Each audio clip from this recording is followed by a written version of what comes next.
All right, folks, welcome to the Abundant Will Podcast, episode 5. Today we got a special guest. We got a living donor here. We're going to ask him some questions, and we're going to, kind of just get an idea of what it's like going through the process and being a living donor for somebody. If anybody is just catching this episode for the first time, I had a liver and kidney transplant when I was 9 years old. So that's 2 organs at the age of 10. And unfortunately, back in January, I went to the hospital and they said that my kidney wasn't working, that I had to get on dialysis, and I need another kidney. And so that's why we're here today, and that's the point of the podcast. Well, one of the points, but I just wanted to kind of talk to you or interview somebody who's gone through it, so you guys aren't just hearing it from me, and you guys can kind of get your own perspective on it. I also want to say I got some shirts made. All right, check it out. I saw that when I came in. So we're moving along here. So let's get going. For anybody that doesn't know, this is my best friend, Pat. Pat, why don't you introduce yourself? I'm his best friend, Pat. I don't know.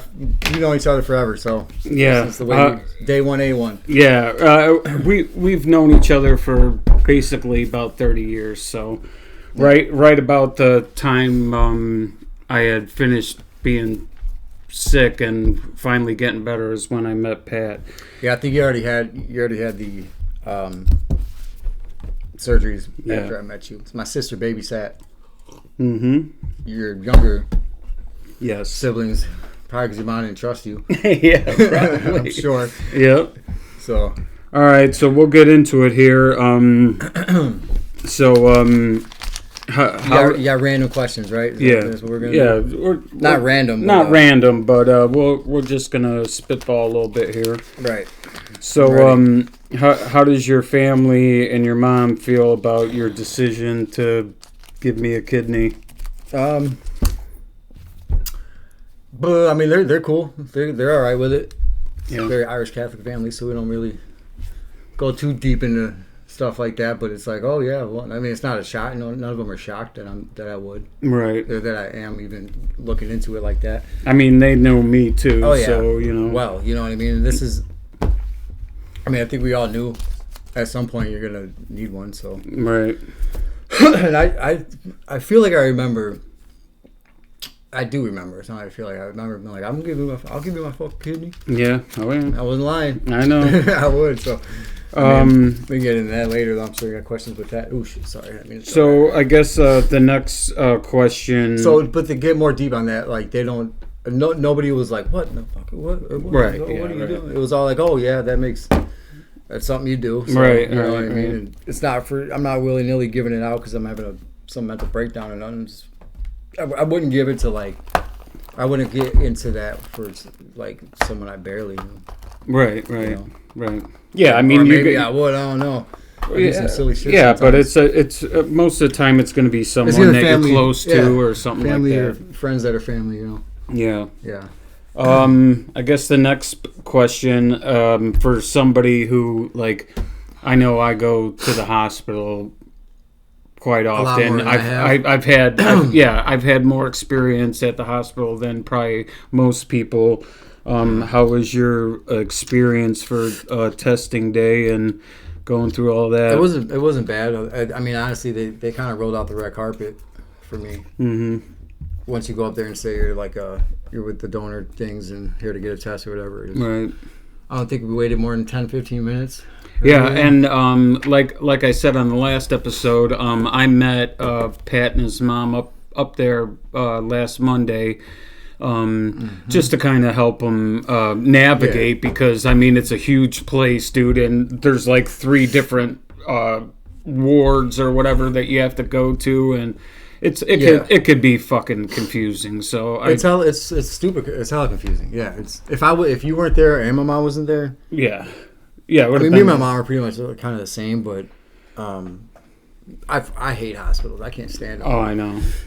From any perspective, the capitalism perspective of it, right. The fucking profits, the shittiness of them, and then the other, you just randomly walk by a child with cancer and shit. Like, it's just like, it's rare something good comes out of the hospital. But I guess not. I guess that's a shitty way to look at it, but it's a mixed bag of shit. You know what I mean? Yeah. So, and that's what we're trying to do. We're trying to bring something positive here to situations like this. It's not all bad. It's not like that, because then you go into places that.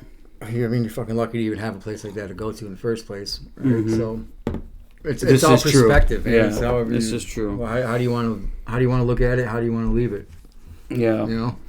I guess my next question for you is. But I'll say, if you do, sorry, go ahead. I could sit for 2 hours and talk about this shit. You know me, but right. It was like an all day, to make it clear, an all day thing. I think we were there for like 12 or 13 hours. Yeah, you're there from 6 in the morning till pretty much 6 at night. It's pretty much a 12-hour day. But when you look at the schedule, there was only like 4 or 5 things. But some of the things are like, you walk in, EKG, blood test done, go to the next room. They have it all filed out. But then some of the things are like, all right, you're going to take these shots, do this thing, wait X amount of hours, come back. You know what I mean? Some of them took like a third of the day for a test. So it's not a lot. It's just time consuming. Right. So if you're planning on doing something like this, or this is something that might interest you, or something like this, bring a book. Yes, bring a book, bring a computer, bring something to keep you busy. Just something to occupy some time, because you'll have a couple hours in between tests and stuff to where you can't. At some of them you can't eat. We got jammed up on the first one because we didn't know that you weren't supposed to have decaffeinated coffee. Who thought that decaf has a trace amount of caffeine? I thought decaf meant it's decaffeinated, right. But fucking so. That threw us for a loop, and he had to go back Thursday, but it's all good. But it's fine, yeah. Shit happens, right? Yeah, it's no big deal. Who doesn't want to drive downtown Chicago at 6 a.m., Oh, I know, right? It's the best. No big deal. Through all the traffic. But no, I don't. I got nothing better to do right now. I got a little time off work, so I'm good. All right. I guess the next question is... what's changed in how you see me since we met? What's changed in you? Or changed with... I mean, a lot's changed with... I mean, we've been through fucking everything together, so... What's changed? God, so much, though. I'd say probably the biggest and most important one would be sobriety. Yeah. Because that fucking is a domino effect for everything else. Yep. So that, because as a good minute there, I didn't think any of us were gonna get sober at all. Right. And when I say any of us, I mean every single one of us. Right. So there's a lot of us, and a lot of us didn't, and a lot of us aren't. A lot of them aren't here today. So. A lot of them aren't here, man, and I can't. I mean, there's 4 or 5 I can name off that aren't here right away, but I mean, and that's just sad shit too. Yeah, man. It's bad. It sucks, dude. We should probably... I would see, this is like that guilt complex shit. Is that some of those people should not... You take what they were doing, what we were doing, there's some of us in the group, some of us not. Oh, yeah. They should not be dead. They should not be the ones that... And that's how it works out, though. Right. I mean, I don't know. That's tough. But, I mean, now what we could do is we could take all of our... experiences and shit and help people out with that and try and bring light and truth to shit like this. to people who are going through addiction, the people who are having medical problems, need surgeries, cancer, whatever, anything, you know what I mean? So do better. Yeah, that's all it is. That means you motherfucker. What's the hardest emotion that you've wrestled with through this, do you think? Try not to vape. It's gonna happen. So it's okay. The hardest emotion. Just read it again one more time. What's the hardest emotion you have wrestled with through the process? Oh man, emotion. I'm trying to think about it, and not just say something with these, but I don't. That's a hard one. I don't know. And come back maybe because I'm not worried about like. I don't go like, damn, Bill might like this is like a. I don't go super negative right away with it or anything like that. I don't know. We'll circle back on that. I'll try to think about it while I'm talking. All right. You know what? Real quick, I'm gonna say what it is. I keep cutting you off at the end. I think so far is probably being at the hospital and seeing like I said with hospitals and shit. But seeing like I didn't get this is gonna sound so ridiculous too that in all of this is the one thing that I don't get like more like emotions can mean anything, right? Like you can be sad, it can be mad, it can be happy, it can be any of those things. Yeah. So the emotion is like the biggest one is again hospitals and like the billing and everything and shit like that, and knowing where everybody's at right now financially and shit like that. The bills, when I go on my chart page for Northwestern whatever, I had this one email for it looked like a bill, but whatever, I don't know if it was, but it said like a what is it called? Copay? It's not the copay. It's co-con. It's like this term that you can tell what it means is like who's gonna pay it, who's paying this. Yeah, right. If you don't pay, who is it? It should be you and your insurance company. Right. I didn't want to put your name down. I just left it alone. But I looked into it and it was just like it was zero. It was at zero. It wasn't a bill or anything like that. But they showed the amount. Yeah, it's gonna get paid. Oh yeah. And I was like, Jesus Christ. Oh yeah. It's just for like a fucking blood draw or something. Oh yeah, like it's thousands of dollars, man. Yeah, and when I see that, and I think about this at Walmart. I think about it at whatever, getting gas. It's like, what does a single mom do with 2 kids? Right. She's got cancer. Right. These bills you hear about people losing their houses and shit over, like they're having the hardest time in their life. Then here comes the hospital. Yeah, right. Like, hey, you got that $85,000? Yeah. For the 2-block ambulance ride. Yeah, like it's insane. It reminds me of the time I got in this. It's a long story. Truck driving accident. Wasn't my fault. Long story, right? Yeah. I got an $80,000 bill for that, and I was like, "Fucking yeah, right, dude." Mm-hmm. And I went in there. And I said, I couldn't wait to go to them with this, and that shit got dropped right away. But it's like that. It's like, what are these fucking? That's why I'm saying when I walk through those hallways and I see like a kid with fucking leukemia, because I think the child center is like right. Mm-hmm. It's like somewhere around there. Yeah. There's there's like children's and all kinds of stuff right there. Like one of the biggest hospitals in the country, right? Or like not biggest, but like best, quote unquote best. So that's so off the top of my head, that's the one I get real fucking like, these motherfuckers. Because with you, I stay pretty positive about shit, man. I haven't had a time where I'm worried. Like I'm like, holy shit, this is gonna be bad. Mm-hmm. I don't even think like that. Especially with the pool thing they have. Yeah, the living donor pool put in. Yeah. Something's going to happen, but that's unless you really got like a week or a month or else. You know what I mean? Right. Shit like that, which I think is the case. So in that case, like, yeah, I'd be more worried. But I just try to stay positive. I'm trying not to think about it too much. Yeah. Not that I don't think about it, but like, I'm trying to like trip about it. Because you can't. What am I gonna fucking do? This is the point I'm getting to. Is like, yeah, this is what I told because they have you talk to like therapists and shit like that. Make sure you're not being dumb about it, or to make sure when you say I go through with it and you get my kidney and all that and your body rejects it and shit. And then to make sure that you fully understand that that's a possibility. Yeah, I'm not going to then blame myself and fucking live with regret my whole life and be out a kidney. Right. But what was I getting at with this? I don't think I know all that's anything can happen, right? But as long as we all did whatever we could, and I'm not leaving that. Say the worst happens. And I leave it like, damn, I could have fucking, you know what I mean? That's the shit I don't want to live. You know what I mean? Yeah, like, right. Could easily do this. Young, healthy, as far as I know, healthy, but pretty healthy. I am. So that's what. As long as everyone does what they need to do, like. Right. I honestly, I think I am.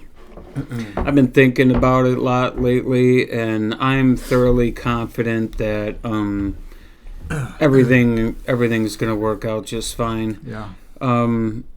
Mostly because, I mean, most people right now, they be taking like anti-rejection medication. I don't take any of that. I haven't taken to get your body like just so your body doesn't attack the organs that they put in there. Right, but even when you don't have one incoming yet, you're still taking them prior to. You know what I mean? No. Oh, okay. Once you have right. transplant, then you have to take them. But you won't be taking them. I haven't taken them. I used to take them like when I first got my transplant, like when I was 10. But then something happened with the insurance, and then I just stopped taking them. And then they see what I mean. And then, but what happened is they did my blood work, and they were like, "Well, your body's not attacking it, so you don't need it." Well, that's cool. And I spoke too soon. So I mean, I'm thinking whenever I get a kidney, whoever's kidney it may be, I'm sure they'll make me take. That's what I was saying. Like the anti-rejection medication. Should you be taking them now though? No. Typically, no. But they don't. I thought you meant like you should be taking them now, but they don't have you taking them, so you're not worried. That's what I thought you meant. No, I meant I should be taking them now. I'm not, but even if I have to, I'm still not that worried. You should be taking them from your previous surgery. Yeah. Okay, that's a lifelong thing. Yeah, you take them fucking all the time. Yeah, you're supposed to, but crazy. my body accepted it, so I guess it's. That's what the doctor said. Yeah, the doctor said it's all good. Yeah, my mom raised me. I feel like I was raised to be like. I feel like she's gonna watch it. So, but it's like your doctors tell you that. But is it so you buy a pill for the rest of your life, or is it because your body really needs it? And I'm sure it's because your body really needs it. But then you gotta think. But that's just me being me. You know what I mean? Well, and also, dude. I mean, it's the human body is capable of so much more than what we know and things like that. So, dude, yeah, I mean, your body could be like dope. Yeah, you don't even need it. Like you said, you're not taking them now. So what if you kept taking them that whole time though, and you didn't even need to? Then Yeah, I don't know. I mean, nothing. I would just probably get like a cold or a flu or something a lot easier because that's what that does is it lowers your immune system. Yeah, right. That makes sense. So, all right, here's another one for you. What are your expectations after surgery? If I go through it, or if I get pulled or something? if you end up being picked. Honestly, I think I'm being a little too easy about it. I don't know why, but I think for some reason when I picture it in my head, like 3 days. Be good, back at it, but probably not. Well, I mean, to take your time. 3 days is a little much. How I know. That's just how I picture it, but that's kind of silly. Yeah, but I mean, but they say you should be out of the hospital in like 2 days or something like that. Well, that's what they shouldn't have told me that. Yeah, right. You know what I mean? Because I'm like, oh, cool. Right. Well, I know as soon as they get you back in your room, they pretty much want you like up and walking around and like stretching. Yeah, of course. But from what Jill, your wife, had told me, and what they told me, it's not that invasive. No. Other than the part of cutting and ripping your kidney out, but other than that, everything else is like. Oh yeah, it's like laser-y it's like a cut the size of your finger, and they go boop boop. clip the kidney, and then they make like a 4-inch cut, and they actually like stick their hand in there and pull it out. Yeah. It's wild. I mean, how far in they go through the front though, right? I think so. That's what Jill said, which is wild. Who'd have thought? Yeah. But I mean, it makes sense. Oh, your muscles back here. That's crazy. Wild, man. Probably super quick, dude. They probably go in there and knock it out real quick and then eat lunch. Yeah. I think it's. I'm not sure. I think it might be a couple. Hold on, let me look it up. I can't imagine it being a couple hours. All in all, through a whole thing, a couple hours. But the actual I think it's like 5, maybe 6. In the surgery room? I think so. No way, dude. I mean, way, I guess. I mean, who knows? I can see it going both ways, I guess. I'm imagining. Oh, 3 to 5 hours. So yeah, so you're right. Yeah. Okay. Yep. I just can't imagine it being that long. But what do I know? Here, hold on. Shit.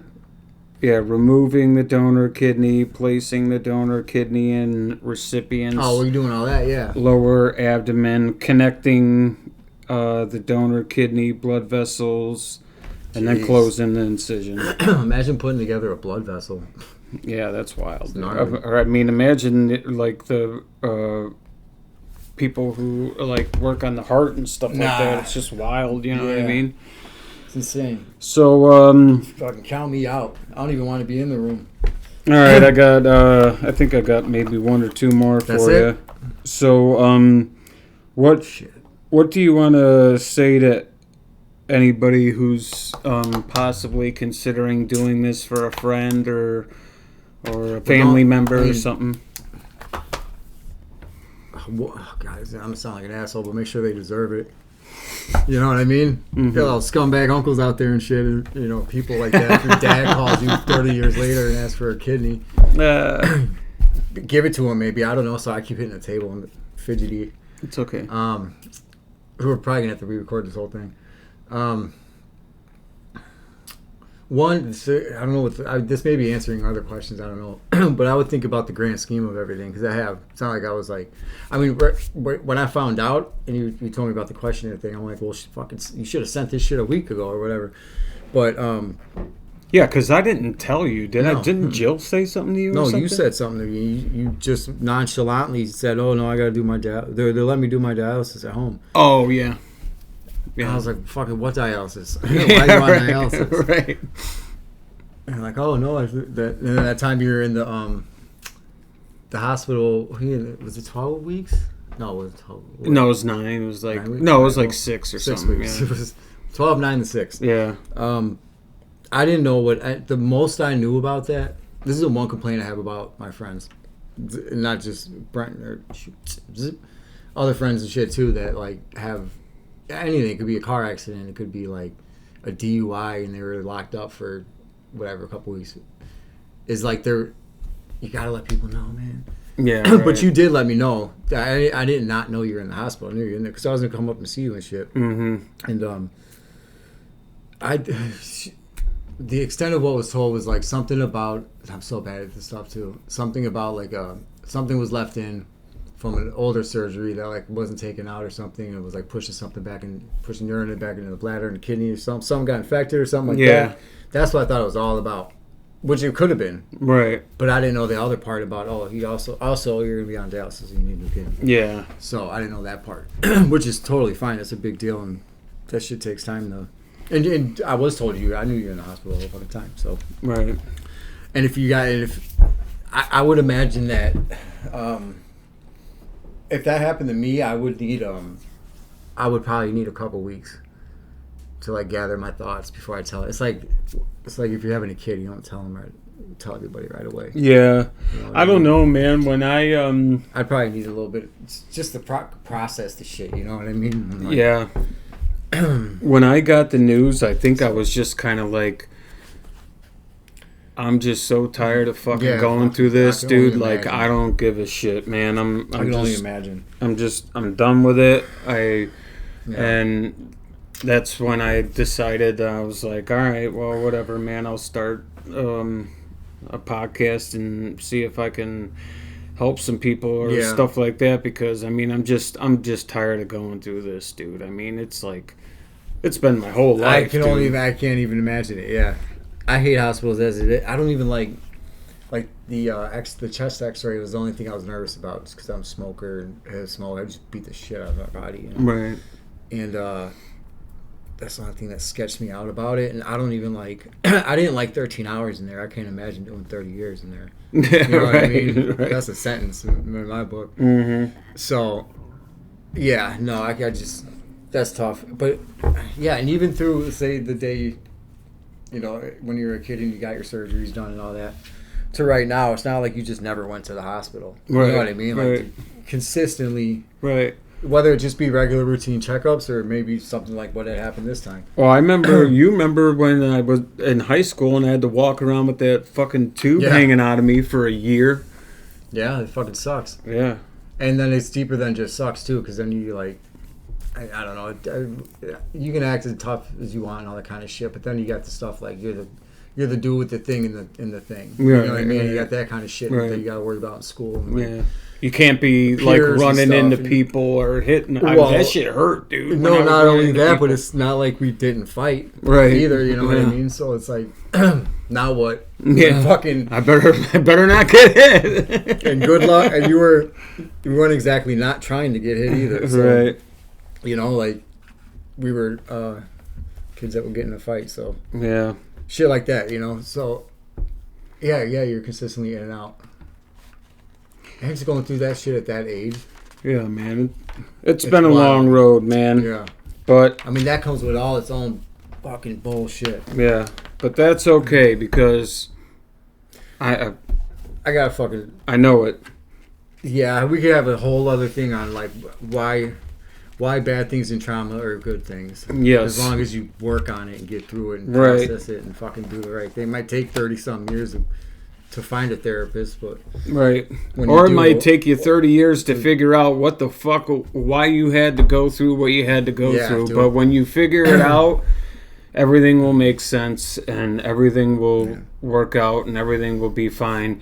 And I just want to tell you guys, man, just remember to stay grateful, to love everybody and your neighbor, and just keep it simple, man, but just do the next right thing. Walk around being grateful for everything that you have, and whatever you want to achieve in life, all you have to do is slowly become that person and believe that you can achieve whatever it is that you want to, because that's the only thing that's holding you back is your fear and your insecurities and your worries. Your negative self-talk. Yes, negative self-talk. Negative thoughts will murder you, dude. They will kill you. Your brain is a straight logical idiot. So it believes everything you say. Yep. That's true. And your subconscious believes everything that you say too. So anyway, I just wanted to kind of give you guys a perspective of somebody who's actually going through this and somebody who's actually willing to give up a kidney. I'm going to see if I could get Jill to do an interview too. She's a little bit more reserved. She doesn't really want to. She thinks she might get emotional and cry on camera. But hey, man, that's what we're here for. I could easily get emotional and cry if a couple of those are worded differently. Oh yeah, and so easily, I'm a crybaby. Yeah, we'll see if we could get Jill on here this week. If not, tomorrow I'll upload another video and we'll talk about how we're creators and how we can't give our power away when we're creating stuff. So thank you very much. If you guys like what you hear and you guys enjoy the content, please like and subscribe so we can start going live. I think we need 50 subscribers to go live. I ain't worried about it. It'll happen when it does. Everything in due time and divine time. So thank you. Should all make sense. Appreciate it, and we'll see you tomorrow. All right? Yeah.